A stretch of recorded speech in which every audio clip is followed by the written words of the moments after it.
Assalamualaikum warahmatullahi wabarakatuh. Nama saya Aji Rahman Saputra dari kelas 1 ingin menjelaskan materi ilmu alamiah dasar, yaitu memahami alam pikiran manusia dan perkembangannya. Salah satunya adalah sifat dan pikiran manusia, yang kedua adalah sejarah pengetahuan manusia. Pembahasan pertama yang saya akan bahas adalah sifat dan pikiran manusia. Tuhan menciptakan dua makhluk hidup. Yang satu bersifat anorganis atau benda mati, dan yang lain bersifat organis, makhluk hidup. Benda yang menjadi pengisi bumi tunduk pada hukum alam atau determinis, dan makhluk hidup tunduk pada hukum kehidupan, yaitu biologis. Tetapi yang jelas, ciri-ciri kehidupan manusia sebagai makhluk yang tertinggi, lebih sempurna dari hewan maupun tumbuhan. Dari sekian banyak ciri-ciri manusia sebagai makhluk hidup, akal budi dan kemauan keras itulah yang merupakan sifat unik manusia. Lalu, apa sih yang dimaksud dengan sifat dan pikiran manusia? Sifat ingin tahu manusia berkembang seiring dengan perkembangan umur dan waktu, di mana waktu tersebut manusia hidup. Pada zaman prasejarah, manusia hidup dari berburu dan berladang, yang berpindah dari satu tempat ke tempat lain, kemudian meningkat menjadi petani dan peternak yang menetap. Ada dua macam perkembangan alam pikir manusia, yakni perkembangan alam pikir manusia sejak dilahirkan sampai akhir hayatnya, dan perkembangan alam pikiran manusia sejak zaman purba hingga dewasa ini. Pengelompokan perkembangan kecerdasan manusia berdasarkan usia dari bayi hingga dewasa. Yang pertama adalah masa bayi di usia 0-2 tahun. Masa bayi menurut psikologi disebut juga sebagai periode sensomotorik. Pada periode ini, perkembangan kecerdasan bayi sangat cepat. Ia mulai belajar makan, berjalan, berbicara, dan mengingatkan diri pada orang lain dengan gerakan-gerakan anggota tubuhnya. Ia belajar memadukan keterangan-keterangan melalui semua alat inderanya. Kemudian yang kedua, pada masa anak-anak di usia 3-5 tahun. Masa kanak-kanak disebut sebagai periode profesional dengan kisaran usia 2-7 tahun. Pada periode ini, dorongan keingintahuanannya sangat besar, sehingga banyak yang menyebut masa ini sebagai masa bertanya. Apalagi pada masa ini, si anak sudah memiliki keterampilan berbahasa lisan. Namun, pada masa ini pengungkapannya sering menggunakan lambang-lambang seperti bermain mobil dengan garasinya menggunakan kotak kosong. Selanjutnya, pada usia sekolah di umur 6-12 tahun, masa ini disebut juga sebagai periode operasional nyata. Dan kisaran usia 7-11 tahun, pada periode ini anak-anak sangat aktif, ditandai dengan perkembangan fisik dan motorik yang baik. Para ahli psikologi menyebut juga masa ini sebagai masa tenang. Karena apa? Karena proses perkembangan emosional si anak telah mendapatkan kepuasan maksimal sesuai dengan kemampuan individu. Perolehan pengetahuannya masih dengan induksi atau pengamatan dan percobaan, walaupun sudah dimulai dengan menggunakan penalaran dan logika. Selanjutnya, pada masa remaja di usia 13-20 tahun, masa remaja disebut periode operasional formal. Pada kisaran usia 11-15 tahun, periode ini merupakan masa pertentangan atau konflik, baik dengan dirinya sendiri maupun dengan orang dewasa. Mereka berusaha mengekspresikan dirinya sebagai orang dewasa, padahal secara fisik, mental, emosional belum mampu menggunakan nalar serta berhipotesis. Yang terakhir, pada masa dewasa di atas 20 tahun, masa dewasa ini ditandai dengan kemampuan individu untuk berdiri sendiri. Mereka mampu mengendalikan perilakunya dengan baik, menetapkan dirinya sebagai anggota dalam kelompok, serta merupakan individu yang bertanggung jawab. Materi selanjutnya adalah sejarah pengetahuan manusia. Pengetahuan adalah ilmu. Ilmu adalah bagian dari pengetahuan yang terklasifikasi, tersistem, dan terstruktur, serta dapat dibuktikan kebenarannya secara empiris. Sementara itu, apa sih pengetahuan? Nah, pengetahuan adalah keseluruhan pengetahuan yang belum tersusun, baik mengenai metafisik maupun fisik. Dapat juga diartikan pengetahuan adalah informasi yang berupa common sense, sedangkan ilmu sudah merupakan bagian yang lebih tinggi dari itu karena memiliki metode dan mekanisme tertentu. Jadi, ilmu khusus. Ilmu itu lebih khusus daripada pengetahuan, tetapi tidak berarti semua ilmu adalah pengetahuan. Auguste Comte menyatakan bahwa ada 3 tahap sejarah perkembangan manusia, yaitu yang pertama adalah teologi, yang kedua adalah metafisis, yang ketiga adalah positif. Perkembangan ini dapat dipahami atau dapat dianalogikan juga sebagai perkembangan individu maupun dari masa anak-anak, remaja, hingga dewasa. Comte mengajarkan tahap teologi seperti masa anak-anak, tahap metafisis seperti masa remaja, dan tahap positif itu seperti masa dewasa. Dengan anggapan seperti itu, Comte mensintesiskan bahwa perkembangan pikiran manusia itu berlangsung sesuai tahapan itu secara keseluruhan. Nah, melalui teori 3 tahap ini, refleksi dari sejarah manusia merupakan pangkal yang memimpin Comte memformulasikan teori-teori berdasarkan pada filsafat positifnya. Ia menghubungkan tahapan ini dengan fase hidup individunya dan melihat fase ini dengan kacamata sejarah yang lebih luas. Teori 3 tahap ini merupakan jalan sederhana untuk mendekatkan diri pada filsafat positifnya. Tahap pertama yaitu tahap teologi. Ini dimengerti oleh Comte sebagai being.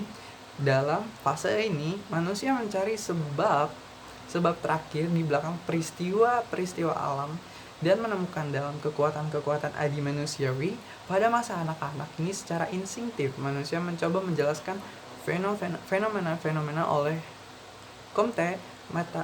Mentalitas animistik ini dideskripsikan sebagai yang pertama ada tahap fetisisme, yaitu benda berjiwa dan sesuatu yang menyerupai manusia. Lalu pada tahap berikutnya berkembang sebagai politisme, yaitu memproyeksikan kekuatan alam menjadi bentuk dewa-dewa. Berikutnya dewa-dewa politisme ini dilebur menjadi satu konsep Tuhan, yaitu monoteisme. Inilah urutan sub bagian dari fetisisme, politisme, dan monoteisme yang terdapat bersama di dalam tahap teologi. Tahap kedua yaitu metafisis. Pada tahap metafisis ini, penjelasan aktivitas kehendak ilahi diganti menjadi idea-idea fiksi seperti eter, prinsip-prinsip penting, dan lain-lain. Nah, masa transisi dari tahap teologi ke metafisis ini telah selesai ketika konsep supernatural dan dewa-dewa digantikan oleh konsep all-inclusive nature. Tahap ketiga yaitu tahap positif. Tahap ini dikatakan sebagai masa dewasa dari mentalitas. Pada tahap ini, pikiran memusatkan diri pada fenomena-fenomena atau fakta hasil observasi, di mana itu semua digolongkan di bawah hukum umum deskriptif umum, seperti hukum gravitasi.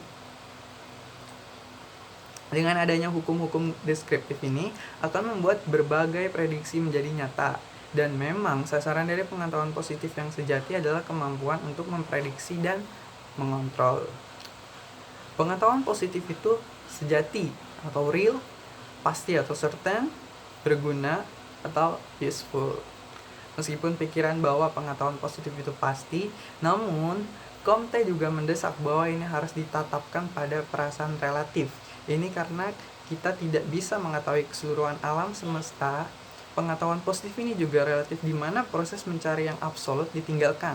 Dengan kata lain, pengetahuan positif tidak mampu mengetahui penyebab terakhir. Comte selalu menganggap ini hanyalah masalah pada masa teologi dan metafisis. Lalu, teori 3 tahap memiliki sedikit hubungan dengan reorganisasi masyarakat. Comte juga menggolongkan tahap tersebut dengan bentuk organisasi sosial. Tahap teologi diasosiasikan dengan kepercayaan pada otoritas atau absolut, kebenaran ilahi dari raja, dan golongan sosial yang berbau militer. Dengan kata lain, golongan sosial didapatkan melalui otoritas atas. Lalu, dalam tahap metafisis ada kepercayaan pada hukum abstrak. Dan yang terakhir, tahap positif yang diasosiasikan dengan perkembangan masyarakat, industri, Dalam tahap ini, kegiatan ekonomi menjadi perhatian dan terdapat para elit dalam ahli ilmu pengetahuan yang mengorganisasikan kelompok masyarakat. Selanjutnya, dari 3 tahap perkembangan manusia ini dapat diambil 2 poin. Pertama, berhubungan dengan kepercayaan. Comte menyatakan kepercayaan kita ini kerdil karena tidak didasarkan akal sehat, di mana tidak ada alasan positif untuk percaya bahwa ada Tuhan yang transenden. Dengan kata lain, penyebaran ateisme adalah ciri-ciri perkembangan pikiran pada masa dewasa ini. Yang kedua, berhubungan dengan korelasi 3 tipe organisasi sosial dengan 3 tahap perkembangan manusia. Dalam kajian ini, Comte mau mengungkapkan semakin intelektual manusia maju, maka perkembangan sosial dapat berjalan lebih cepat. Ini dikarenakan ada suatu rencana sosial yang dilakukan oleh para elit. Pengetahuan juga ada sesuatu a priori bahwa semakin mental maju, maka kemajuan sosial akan lebih cepat tercapai. Selanjutnya, ada beberapa pendapat menurut para ahli. Yang pertama adalah menurut George J. Molly, permulaan ilmu dapat disusur sampai pada permulaan manusia. Dan diragukan lagi bahwa manusia purba telah menemukan beberapa hubungan yang bersifat empiris yang memungkinkan mereka untuk mengerti keadaan dunia. Selanjutnya, menurut Sutriono dan Rita Hanafi, masa sejarah ini dimulai kurang lebih 15.000 sampai 600 tahun sebelum Masehi. Pada masa ini, pengetahuan manusia berkembang maju. Mereka telah mengenal membaca, menulis, dan berhitung. Kebudayaan mereka pun mulai berkembang di berbagai tempat tertentu, yaitu Mesir, Sumeria, Babilonia, Niniwe, dan Tiongkok, di Asia Maya, dan Inka, Amerika Tengah. Meski agak berbeda dengan pendapat tersebut, Muhammad Hussein Haikal pada tahun 1888 sampai 1986 berpendapat lebih spesifik bahwa sumber peradaban sejak lebih dari 6.000 tahun yang lalu, berarti sekitar 4.000 sebelum Masehi, adalah Mesir. Nah, zaman sebelum itu dimasukkan orang ke dalam kategori prasejarah. Oleh karena itu, sukar sekali akan sampai kepada suatu penemuan yang ilmiah.